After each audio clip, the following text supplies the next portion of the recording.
नाज़रीन, धरती टीवी जे सर ते 7 जी रोशन तारा हाई स्कूल में शानदार तकरीब कोठाई वई। शागिर्दनि ऐं शागिर्दाइनि टेबलोस पेश करे दाद हासिल कयो। सियासी समाजी तंज़ीमनि जे अॻुवाणनि पिण वॾे अंग में शिरकत कई। तफ़सील लाइ पेश आहे रियाज़ जमाली जी ही रिपोर्ट।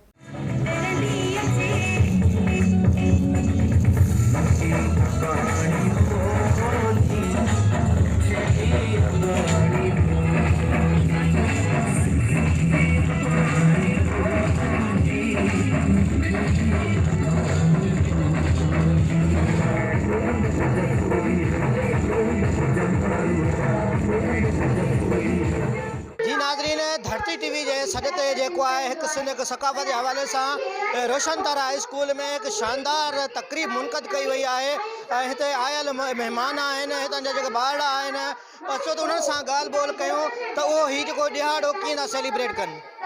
अॼु सकाफ़ती ॾियारो जेको मल्हाइजी रहियो आहे, इहो पोयनि केतिरनि ई सालनि खां वठी सकाफ़ती ॾे मल्हाइजी रहियो हो, पर हीउ जेको धरती टीवी वारनि हिन दफ़े इनिशिएट जेको आहे सो वरितो आहे ऐं सभिनी चैनल्स गॾिजी हिकु ॾींहं ते जेको इहो ॾींहुं मल्हायो आहे। ऐं ख़ासि तौर ते धरती टीवी वारनि जेको हिन सिंध में वॾे खां वॾो अजरक जेको आहे सो ठाहियो आहे, जेको आहे सो इहो कमु शायदि ईंदड़ केतिरे वक़्त ताईं जेका आहे सॼी सिंध उनखे यादि जेका आहे रखंदी। हज़ार सालनि खां वठी सिंधी क़ौम जे जियापे जी जंग विड़े पई ऐं उन हाणे सम्झी वरितो आहे त जेकॾहिं जेके बि हमलावर दुश्मन आहिनि उन्हनि सां जेकॾहिं मुक़ाबिलो करिणो आहे त पंहिंजी ॿोली पंहिंजी सकाफ़त खे नाहे छॾिणो।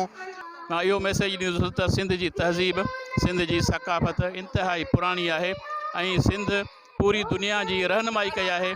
तहज़ीबुनि जे हिसाब सां, सकाफ़त जे हिसाब सां मुअनि जो दड़ो उन जी अज़मत जो निशान आहे। ऐं इन हवाले सां धरती टीवी जेको क़दम खयों आहे उहो इंतिहाई अहम आहे ऐं इंतिहाई ख़ुशी थी रही आहे इहा ॻाल्हि ॿुधी करे त हिकिड़ो दुनिया जो वॾे में वॾो जेको झंडो आहे उहो धरती टीवी जे तरफ़ां सिंध खे भेटा तौरु पेश कयो थो वञे। सिंध असांजी सूफ़ियुनि बुज़ुर्गनि दरवेशनि जी धरती आहे जेका सदियुनि खां आहे रहंदी इंशा अल्लाह ताला। उनजी पंहिंजी सकाफ़त आहे, हज़ारनि सालनि खां वठी असांजी पंहिंजी सकाफ़त आहे जंहिंखे कॾहिं बि को दुश्मन टोड़े न सघियो आहे, न टोड़े सघंदो। सभिनी चैनल गॾिजी हीउ ॾियारो मल्हायो आहे ऐं उन्हनि खे मां मुबारकबाद पेश कंदुसि। ऐं धरती टीवी जेको वॾे में वॾो अजरक जेको आहे जेको आवाज़ में जेको आहे कयो उन मां मुबारकबाद पेश कंदुसि। रोशन तारा स्कूल 7 हर साल जीअं हिन साल सुठे नमूने सां ॿारनि जा टेबलोस स्पीचिस इहे तव्हां पाण ॾिसी रहिया आहियो ऐं प्रोग्राम कंदा आहियूं ऐं इनशाला इहे तव्हांखे पसंदि हूंदो ऐं तव्हां अॻिते प्रोग्राम ॾिसंदो। ॿारनि जा मैसेजिस उन्हनि में उहा सिंधी धरती अमन पैगाम जे हिते तकरीरूं करे रहिया आहिनि। सुठी ॻाल्हि आहे, धरती टीवी वाक़ई जेको आहे सो वॾो हिकिड़ो अजरक ठाहिरायो आहे। इहो हिकु निमाया उनजी हैसियत आहे, इहो सुठो अमल आहे ऐं इन मां इहा दुनिया खे पैगाम पहुचे थो त असां आवाम सां गॾु मीडिया बि जेका आहे ऐं धरती टीवी जेका आहे उन सां हिन सकाफ़त जे रंगनि में रंगियल आहे। हुन माण्हुनि खे शौर त ॾिनो आहे पर पाण बि हुनजो अमली कमु कयो आहे। सॼी दुनिया जा सिंधी हिकु जाइ ते गॾु थियनि था ऐं पंहिंजी सकाफ़त ऐं पंहिंजी तहज़ीब ऐं तमदन खे जेको नुमाया कनि था।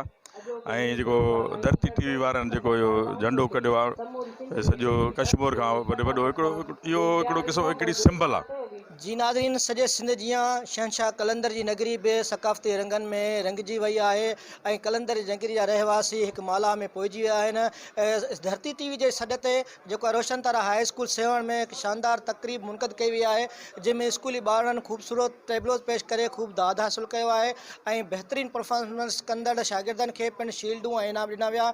ऐं हितां आयल महिमाननि जो ॻाल्हियूं ॿुधियूं, उन्हनि जो इहो चवणु आहे त जेको धरती टीवी पारां जेको फ्लोट कढियो आहे कश्मीर खां कराची ताईं जेको दुनिया जो सभ खां वॾे अजरक जो जेको निमाह कयो वियो आहे उहो पिणु तारीख़ में यादि कयो वेंदो ऐं शायदि हीउ पहिरियों दफ़ो आहे जो धरती टीवी जेको आहे सभु दुनिया जो सभ खां वॾे मां वॾो अजरक कढी हिकु शानदार जेको कारनामो सर अंजाम ॾिनो आहे उनखे पिणु तारीख़ में यादि कयो वेंदो। कैमरामैन शाहिद टालपुर सां गॾु रियाज़ हुसैन जमाली, धरती टीवी 7।